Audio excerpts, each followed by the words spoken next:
कहानी शुरू होती है सन 1950 में, जहाँ पर हमें कुछ पपीज दिखाए जाते हैं। उन्हीं पपीज में से एक पपी की आवाज़ हमें सुनाई देती है। वो कहता है कि मैं कुछ भी महसूस नहीं कर सकता क्योंकि मेरी आंखें अभी तक खुली नहीं हैं। मुझे नहीं पता कि ज़िंदगी क्या है या ज़िंदगी का मकसद क्या है। ये एक जर्मन शेफर्ड पपी होता है जो अपने भाइयों के साथ बहुत मस्ती करता है। ये सब स्ट्रे डॉग्स होते हैं, यानी कि गली के डॉग्स। कुछ ही दिनों बाद यहाँ पर एनिमल कंट्रोल वाले आते हैं और वो इन सब पपीज़ को पकड़ कर ले जाते हैं, जहाँ पर इन सब पपीज़ को कुछ दिनों बाद मार दिया जाता है। हमें उस पपी की आवाज़ दोबारा सुनाई देती है। वो कहता है कि मुझे नहीं पता कि मैंने क्या गलत किया, पर मेरी ज़िंदगी बहुत छोटी थी। इसके बाद एक बार फिर से वही पपी एक पपी के रूप में ही जन्म लेता है, यानी कि दूसरे जन्म में भी वो एक डॉग है। और ये साल होता है सन 1961। इस जन्म में वो एक गोल्डन रिट्रीवर है।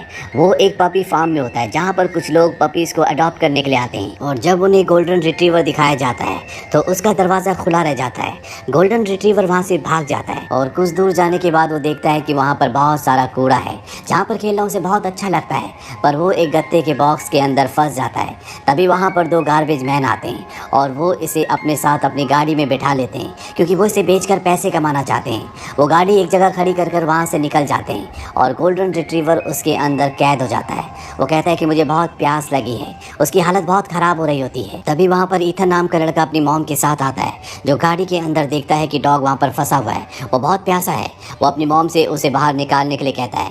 उसकी मॉम गाड़ी का शीशा तोड़कर उस डॉग को अपने साथ अपने घर ले जाती है। घर पर जब गोल्डन रिट्रीवर की आंखें खुलती है तो वो देखता है कि उसके सामने एक लड़का है जो उसे बहुत प्यार कर रहा होता है। गोल्डन रिट्रीवर कहता है कि मैंने डिसाइड कर लिया है कि मैं इस लड़के को पाल लूँगा। दरअसल ईथन भी गोल्डन रिट्रीवर को अपने पास रखना चाहता है। वो अपने डैड से इसकी परमिशन लेता है और उसके डैड मान जाते हैं। अब ईथन इसका नाम बेली रखता है। बहुत जल्द बेली को समझ में आ जाता है कि मेरा नाम बेली है और इस लड़के का नाम जिसने उसे अडॉप्ट किया है उसका नाम ईथन है। ये दोनों एक दूसरे के साथ बहुत खुश रहते हैं। पर बेली को आज भी अपनी ज़िंदगी का मकसद पता नहीं है। उसे नहीं पता कि वो इस दुनिया में क्यों आया है। ईथन जब बेली को अपने ग्रैंडफादर के फार्म में ले जाता है तो वहाँ पर बेली एक बॉल उठा कर लाता है, जिससे ईथन और बेली बहुत खेलते हैं। ईथन बॉल फेंकता है और नीचे झुक जाता है। बेली उसके ऊपर चढ़कर उस बॉल को कैच करता है। ये इन दोनों का गेम है। साथ ही ईथन बेली को बॉस डॉग भी कहता है। धीरे धीरे वक्त बीतता है और अब ईथन बड़ा हो चुका है। वो स्कूल की फुटबॉल टीम में है। वो बहुत अच्छा प्लेयर है। फुटबॉल खेलकर जब वो अपने घर जाता है तो वहाँ पर उसके पिता को दिखाया जाता है, जो लगातार अपनी जॉब में फेल होने के कारण अब अल्कोहलिक हो चुके हैं। वहीं ईथन और बेली एक मेले में जाते हैं, जहाँ पर उन्हें एक लड़की मिलती है जिसका नाम हैना होता है। हैना और ईथन बहुत जल्दी बहुत अच्छे दोस्त बन जाते हैं और इनकी दोस्ती प्यार में बदल जाती है। ईथन, हैना और बेली अधिकतर वक्त एक दूसरे के साथ ही गुजारते हैं। ये सब मिलकर बहुत मस्ती करते हैं। वहीं ईथन एक रात को जब अपने घर पहुँचता है तो वो देखता है कि उसके डैड उसकी मॉम से लड़ रहे होते हैं। ईथन को इस बात पर बहुत गुस्सा आता है क्योंकि उसके पिता अक्सर ऐसा ही करते हैं। और उस रात को ईथन अपने डैड को कहता है कि आपको यहाँ से जाना होगा, हमें आपकी अब कोई ज़रूरत नहीं है। ईथन के डैड घर छोड़कर चले जाते हैं और अब घर का मुखिया ईथन ही है। वहीं ईथन को स्कूल में फुटबॉल में अच्छा परफॉर्म करने के लिए 4 साल की फुल स्कॉलरशिप मिल जाती है। इस बात से उसका एक क्लासमेट जिसका नाम टॉड है वो जेलस हो जाता है। वो ईथन के पिता के बारे में, उसकी गर्लफ्रेंड के बारे में उल्टा सीधा कहता है। इस बात से ईथन को गुस्सा आता है। वो उसे एक पंच मारता है। उसी रात को ईथन जब अपने घर पर सो रहा होता है तो वही क्लासमेट जिसे उसने पंच मारा था वो उसके घर में आग लगा देता है। ईथन, उसकी मॉम और बेली दरवाजे से नहीं निकल सकते, इसीलिए ईथन सबसे पहले रस्सी से अपनी मॉम को नीचे उतारता है, इसके बाद अपने डॉग बेली को, लेकिन उसकी रस्सी वहीं छूट जाती है। ईथन को ऊपर से कूदना पड़ता है, जिस वजह से उसके पैर में फ्रैक्चर हो जाता है। ईथन को एम्बुलेंस से हॉस्पिटल ले जाया जाता है। वहीं पर टॉड भी छुपा होता है जो सब कुछ देख रहा होता है। बेली उस पर झपट पड़ता है क्योंकि उसे पता होता है कि टॉड ने घर पर आग लगाई है। वहाँ पर पुलिस भी होती है और वो टॉड को पकड़ लेती है। ईथन कुछ दिनों के बाद हॉस्पिटल से अपने दादा दादी के घर वापस आता है। उसके पैर में फ्रैक्चर है, यानी कि अब वो फुटबॉल नहीं खेल सकता, इसीलिए उसकी स्कॉलरशिप भी रद्द हो जाती है। ईथन से हैना मिलने के लिए आती है। ईथन हैना से ब्रेकअप कर लेता है। वो कहता है कि शायद हमारा सफ़र इतना ही था।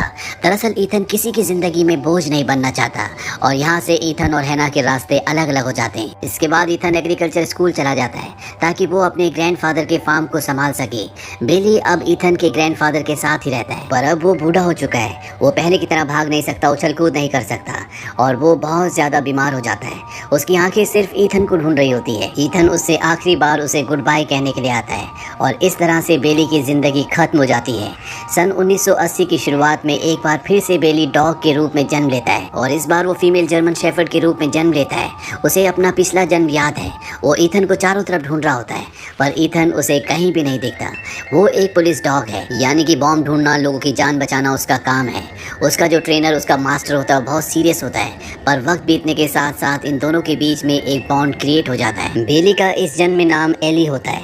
एक दिन जब एक किडनैपर एक लड़की को किडनैप करके अपने साथ ले जा रहा होता है तो एली और पुलिस वाला उसका पीछा कर रहे होते हैं। वो किडनैपर लड़की को पानी में फेंक देता है। बेली पानी में कूदकर लड़की की जान बचा लेता है। वहीं पुलिस वाला अभी भी उस किडनैपर का पीछा कर रहा होता है और जब किडनैपर पीछे से पुलिस वाले को गोली मारने वाला होता है तभी वहाँ पर बेली आ जाता है। वो उसके हाथ में काटना शुरू कर देता है जिस वजह से पुलिस इंस्पेक्टर की जान बच जाती है। हालांकि किडनैपर गोली भी चलाता है पर गोली बेली के लग जाती है। किडनैपर को अरेस्ट कर लिया जाता है और बेली अब अपने मास्टर की गोद में अपनी जिंदगी की आखिरी सांसें ले रहा है। वो मरने से पहले बताता है कि इस जिंदगी में उसने ज्यादा मस्ती नहीं की लेकिन उसने अच्छे काम किए, लोगों की मदद की, अपने मास्टर की जान बचाई। इसके बाद बेली की ये जिंदगी भी खत्म हो जाती है। पर बेली सन 1985 में एक बार फिर से कॉर्गी मेल डॉग के रूप में जन्म लेती है। उसे माया नाम की एक कॉलेज स्टूडेंट अडॉप्ट कर लेती है और उसका नाम रखती है टीनो। माया की जिंदगी में अकेलापन होता है। टीनो उसकी जिंदगी में खुशियां लाना चाहता है। टीनो और माया एक दूसरे से बहुत प्यार करते हैं। माया हमेशा टीनो के मन की बात जान लेती है। उसका जो भी खाने का मन होता है माया हमेशा वही ऑर्डर करती है जिस वजह से टीनो का वेट बढ़ जाता है। उसे डॉक्टर के पास ले जाया जाता है। डॉक्टर कहती है कि तुम्हें टीनो को रनिंग वॉकिंग करवानी होगी। इसीलिए माया टीनो को एक पार्क में ले जाती है। वो बॉल फेंकती है और टीनो को लाने के लिए कहती है पर टीनो भागना तो क्या वॉक भी नहीं करना चाहता। पर अगले पल सब कुछ बदल जाता है जब टीनो एक फीमेल डॉग जिसका नाम रॉक्सी है उसे देखता है। रॉक्सी बहुत ही शानदार तरीके से बॉल को कैच करती है। टीनो भी बॉल उठाता है और रॉक्सी के पीछे उसी के मालिक के सामने बॉल रख देता है। रॉक्सी के मास्टर का नाम एल होता है जो माया का क्लासमेट है। टीनो और रॉक्सी की वजह से इन दोनों की दोस्ती हो जाती है और बहुत जल्दी माया और एल शादी कर लेते हैं। इन दोनों के 3 बच्चे होते हैं। अब टीनो रॉक्सी एक साथ माया और एल के घर में उनके बच्चों के साथ रहते हैं। एक दिन रॉक्सी को कार में ले जाया जाता है। इसके बाद रॉक्सी कभी वापस नहीं आती, यानी कि उसकी मृत्यु हो चुकी है। रॉक्सी की मृत्यु के बाद टीनो को बहुत दुख होता है। वक्त बीतता है और अब टीनो भी बूढ़ा हो जाता है। टीनो मरने से पहले सोचता है कि आज तक उसने जितने भी जन्म लिए हैं ये जन्म उसका सबसे बेहतरीन था क्योंकि इस जिंदगी में उसके पास हर तरह की खुशियाँ थी। और इसके बाद बेली की यानी कि टीनो की आंखें हमेशा के लिए बंद हो जाती है पर उसकी जिंदगी का सफर यहीं पर खत्म नहीं होता। सन 2014 में एक बार फिर से वो डॉग के रूप में जन्म लेता है और इस बार उसकी ब्रीड होती है ऑस्ट्रेलियन शेफर्ड। उसे वेंडी नाम की एक लड़की अडॉप्ट कर लेती है और उसका नाम रखती है वेफल। पर वेंडी का हस्बैंड उसे बिल्कुल पसंद नहीं करता, इसीलिए वो कहता है कि इसे घर के अंदर लाने की जरूरत नहीं है, यानी कि वेफल को घर के बाहर रहना पड़ेगा। कई साल बीत जाते हैं और वेफल घर के बाहर ही रहता है। एक दिन वेंडी का पति वेफल को अपने साथ ले जाता है और जंगल में छोड़ देता है। वेफल भी उस जिंदगी से बोर हो चुका था, इसीलिए वो तय करता है कि वो वापस नहीं जाएगा और वो अपने रास्ते पर निकल पड़ता है। और जब वो एक फार्म में पहुंचता है तो उसे एहसास होता है कि वो पहले भी यहाँ पर आ चुका है। उसे याद आता है कि अपने दूसरे जन्म में ईथन के साथ वो इसी फार्म में रहा करता था। वो चारों तरफ ईथन को ढूंढना शुरू करता है और तभी ईथन उसे दिख जाता है जो अब बूढ़ा हो चुका है। वो भागते हुए खुशी से ईथन की तरफ जाता है और उसे चाटना, उसे प्यार करना शुरू कर देता है। वो कहता है कि मैंने तुम्हें ढूंढ लिया। हालांकि ईथन उसे पहचान नहीं सकता पर बेली जिसका इस जन्म में नाम वेफल है उसने अपने ईथन को पहचान लिया है। ईथन उसे खाना देता है और कहता है कि तुम्हें अपने घर जाना होगा, लेकिन बेली यानी कि वेफल कहता है कि यही मेरा घर है। ईथन दरवाजा बंद कर देता है पर बेली वहाँ से हिलता भी नहीं है। इसीलिए अगली सुबह ईथन उसे एक डॉग फार्म में छोड़ देता है ताकि उसे कोई अडॉप्ट कर ले, पर ईथन से भी नहीं रहा जाता। इसीलिए अगले दिन वो जाकर बेली को अपने साथ अपने घर वापस ले आता है, यानी कि उसने अब बेली को अडॉप्ट कर लिया है। पर बेली देखता है कि ईथन की जिंदगी में अकेलापन है। वो किसी भी तरह से उसकी जिंदगी से अकेलापन हटाना चाहता है। दरअसल हना के साथ ब्रेकअप होने के बाद उसने कभी शादी नहीं की। एक दिन बेली घर से निकल जाता है और एक घर के बाहर पहुंचता है जहां पर उसे हना दिख जाती है। वो हना के पास जाता है।